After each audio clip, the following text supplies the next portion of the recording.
kerjasama antara bangsa muncul karena tidak meratanya pembagian kekayaan alam dan perkembangan industri di seluruh dunia, sehingga terjadi saling ketergantungan antara bangsa dan negara yang berbeda. Karena hubungan dan kerjasama ini terus-menerus sangatlah penting untuk memelihara dan mengaturnya, dan bermanfaat dalam pengaturan khusus sehingga tumbuh rasa persahabatan dan saling pengertian antara bangsa di dunia. Politik luar negeri adalah strategi yang digunakan suatu negara dalam hubungannya dengan negara-negara lain. Maka politik luar negeri berhubungan erat dengan kebijakan yang akan dipilih oleh suatu negara. Hal ini terkait dengan politik luar negeri yang diterapkan di Indonesia. Kebijakan politik luar negeri Indonesia bebas aktif tentunya merupakan strategi politik yang diterapkan di Indonesia dalam politik global.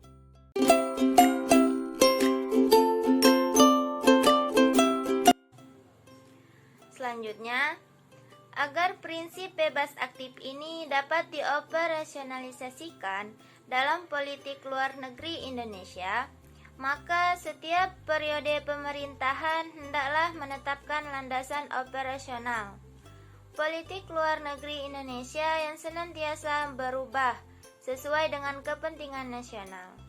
Perumusan politik luar negeri suatu negara tak terlepas dari kepentingan nasional negara yang bersangkutan.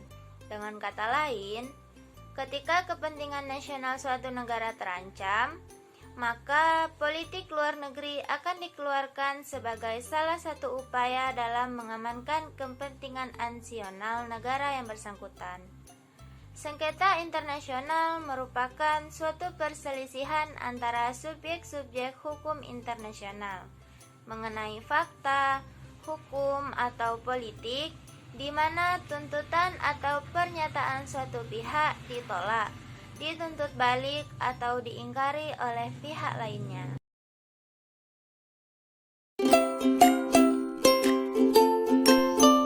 Yang kedua, konsep perang dan damai bagi bangsa Indonesia. Nilai-nilai perjuangan yang lahir dari sejarah perjuangan bangsa Indonesia yaitu perjuangan yang menerapkan konsep perang rakyat semesta yang harus direvitalisasikan dan diaktualisasikan gunanya untuk menghadapi ancaman dan gangguan dari khas pada zamannya.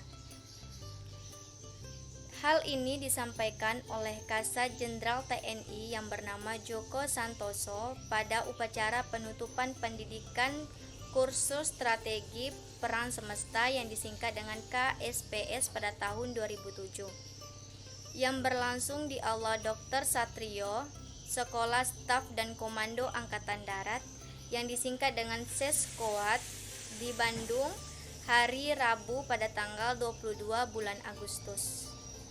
Dikatakan Kasat, TNI Angkatan Darat telah mencatat sejarah baru dalam membekali para perwiranya dengan pengetahuan dan keterampilan yang berkaitan dengan strategi perang semesta, yaitu suatu strategi perang yang telah menghantarkan bangsa Indonesia meraih kemerdekaannya dan menjadikannya suatu negara bangsa yang sejajar dengan bangsa-bangsa merdeka lainnya di dunia.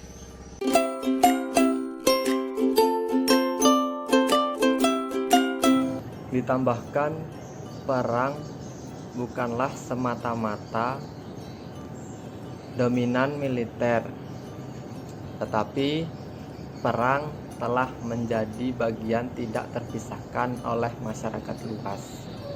Dalam konteks Indonesia, hal itu tercermin dalam pengertian perang atau perlawanan rakyat semesta sebagaimana disebutkan oleh doktrin Shin Hans Camarata yang dianggap masih valid, yaitu kesadaran, tekad, sikap, dan pandangan seluruh rakyat Indonesia untuk menangkal, mencegah, menggagalkan, dan mengupas setiap ancaman yang membahayakan Negara Kesatuan Republik Indonesia yang berdasarkan Pancasila dan Undang-Undang Dasar 1945 dengan mendayagunakan segenap sumber daya dan prasarana nasional. Kursus yang berlangsung selama 6 bulan ini diikuti oleh 30 prawira senior Angkatan Darat. Ini bertujuan untuk membekali para prawira Angkatan Darat dengan pengetahuan dan keterampilan yang berkaitan dengan strategi perang semesta sehingga dapat merumuskan pokok-pokok pikiran tentang rakyat semesta.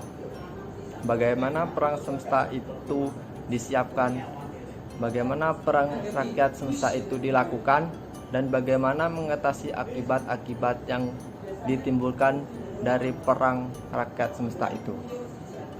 Prawira siswa terbaik dan penulisan taskap terbaik dan kursus ini Brigjen TNI Maulid Doko dengan judul peningkatan efektivitas kompartmen strategi dalam rangka menyiapkan perang semesta.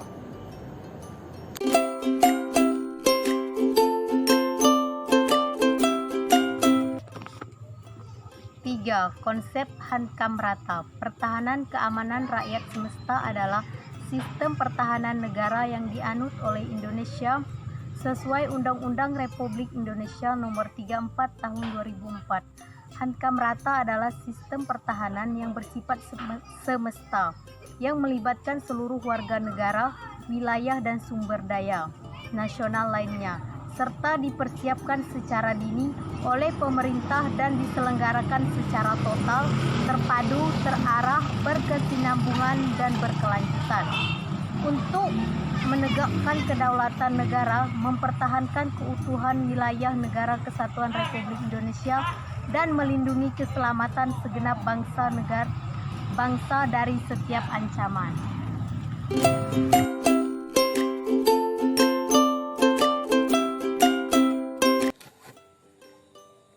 Yang keempat yaitu prinsip-prinsip ketahanan regional atau kerjasama regional dan politik bebas aktif. Pemantapan prinsip politik luar negeri bebas aktif dilakukan dengan meningkatkan peran diplomasi dalam memberikan pengertian kepada masyarakat internasional mengenai aspirasi Indonesia di bidang politik, ekonomi, keamanan, sosial budaya, teknologi, sehingga dapat memperluas peranan Indonesia dalam membina dan mempererat persahabatan dan kerjasama antar bangsa secara saling menguntungkan, serta menunjang upaya pembangunan nasional.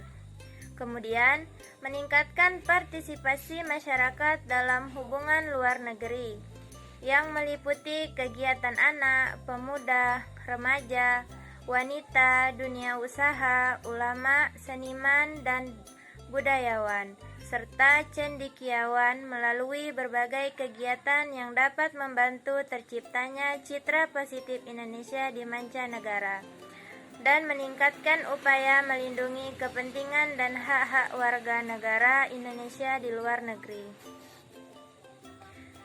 Yang dimaksud dengan bebas aktif adalah politik luar negeri yang pada hakikatnya bukan merupakan politik netral, melainkan politik luar negeri yang bebas menentukan sikap dan kebijaksanaan terhadap permasalahan internasional dan meningkatkan diri secara priori pada satu kekuatan dunia serta secara aktif.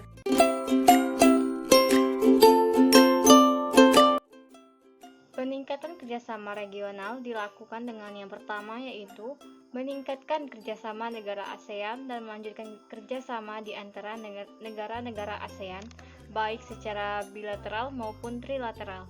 Dan yang kedua yaitu meningkatkan upaya menghilangkan hambatan bilateral yang masih ada di antara negara-negara ASEAN.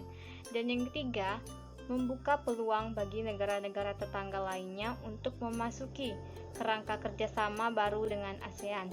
Dan yang keempat, memperluas kerjasama di bidang politik keamanan kawasan Asia Tenggara, antara lain melalui ARF berdasarkan konsep keamanan yang komprehensif.